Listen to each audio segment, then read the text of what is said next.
Saludos a todos, muy buenas y bienvenidos a Madridismo al Día. Vamos a analizar un poquito a una de esas jugadoras que casi se da por hecho que va a jugar la próxima temporada en el Real Madrid femenino. Haciendo un poquito de scouting y agenda de las próximas futbolistas que parece, según las distintas informaciones, que podrían jugar en el Real Madrid, pues una de las grandes protas está siendo Keira Hamraoui, actualmente jugadora del Barça, pero que al margen del Barça ha tenido ya una prolífica carrera como futbolista dentro del panorama del viejo continente, siendo una de las mejores centrocampistas en distintas épocas. Una jugadora que, como he dicho en otros vídeos, es verdad que está teniendo en esta temporada distintos picos de forma, pero estando en su momento de estado de forma más óptimo, se entiende que es futbolista en casi cualquier equipo importante. Lo cual nos hace un poquito marcar la talla, nunca mejor dicho, de una futbolista tan alta, pero la talla de lo que parece que vamos a fichar. Una Keira Hamraoui que no vamos a tener que negociar con el Barça, como bien sabéis termina contrato. El representante, según información de Arantxa Rodríguez, la periodista que probablemente mejor info tiene del Madrid femenino, pues nos comentó a todos que el representante ha estado incluso más de una vez dentro de Valdebebas, probablemente negociando el posible futuro contrato.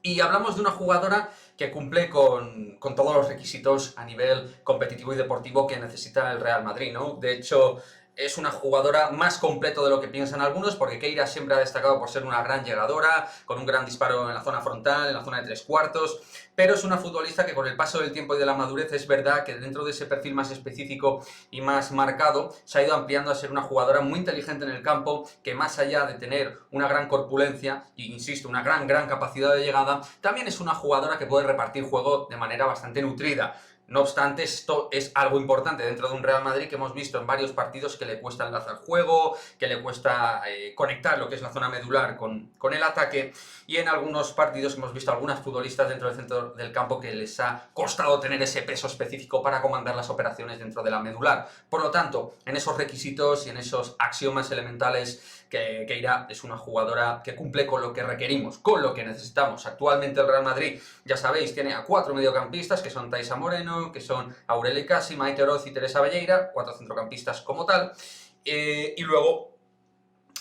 a partir de ahí pues ya tenemos nuestros extremos, otras jugadoras mejor dicho, perdón, con las cuales David Aznar no cuenta. Keira, ¿dónde podría jugar? Haciendo, digamos, ya una radiografía de lo que es el esquema táctico del posible Real Madrid femenino de la temporada 2021-2022. Hablamos de una jugadora que en principio debería jugar en una de las zonas de interiores, o si juegas con 4 centrocampistas, que es algo que Aznar ha probado, por ejemplo, esta temporada, podría jugar en el último vértice, en el vértice más ofensivo dentro del medio del campo. Pero incluso yo no descartaría que jugara en el pivote en algún momento. De hecho, en el Barça yo ya le he visto algún partido, por ejemplo, el otro día frente al Deportivo de La Coruña, que sí, que me vais a decir que es un equipo que está prácticamente desahuciado esta temporada en la primera Iberdrola y que no está mostrando un gran nivel, pero Keira jugó durante muchísimo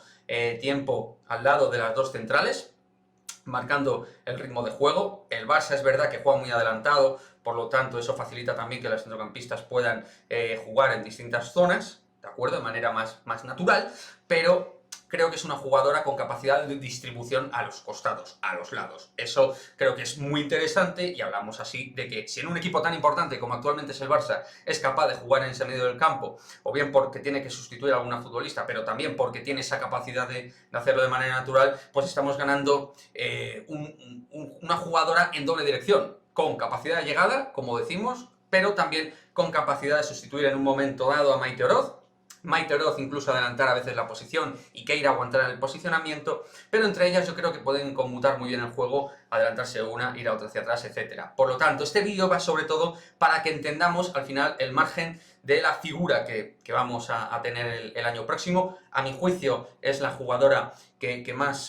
llena el vacío que tenemos dentro del elemento de la experiencia, que es muy importante dentro del fútbol femenino, porque creo que sí que hay, digamos, grandes diferenciales entre las futbolistas más profesionales y menos profesionales, más que en el fútbol masculino, y que Keira ya ha gastado muchísimas camisetas, ha jugado un montón de partidos, ha jugado en Champions, ha jugado en Lyon, PSG, Barça. Entonces, bueno,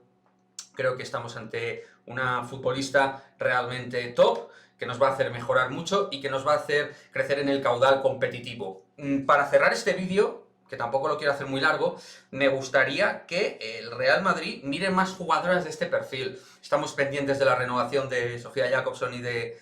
Kosovare Asllani, y en caso de que se fueran, creo que el Madrid evidentemente necesita por ahí buscar jugadoras con, pues eso, con grandes partidos importantes frente a rivales importantes, partidos internacionales con sus selecciones, jugadoras internacionales, vaya, se me entiende. Y en caso incluso de que se quedaran, también creo que habría que cuajar ahí un par de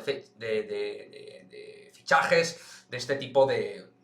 relumbrón, ¿no? De este tipo de magnitud, porque creo que solo con las españolas, aunque yo soy de los que apuesta porque hay que apostar por el fútbol nacional, creo que hay que compatibilizar muy bien jugadoras españolas de nivel, que ya se está trabajando, creo que de manera muy positiva, pero también, subrayo esto, hay que traer buenas futbolistas de pedigrí dentro del panorama europeo. En definitiva, lo que digo, gran fichaje y vamos a ver qué es lo que pasa en el mercado. Dejadme vuestros comentarios, suscribiros al canal, nos vemos en el próximo vídeo, adiós.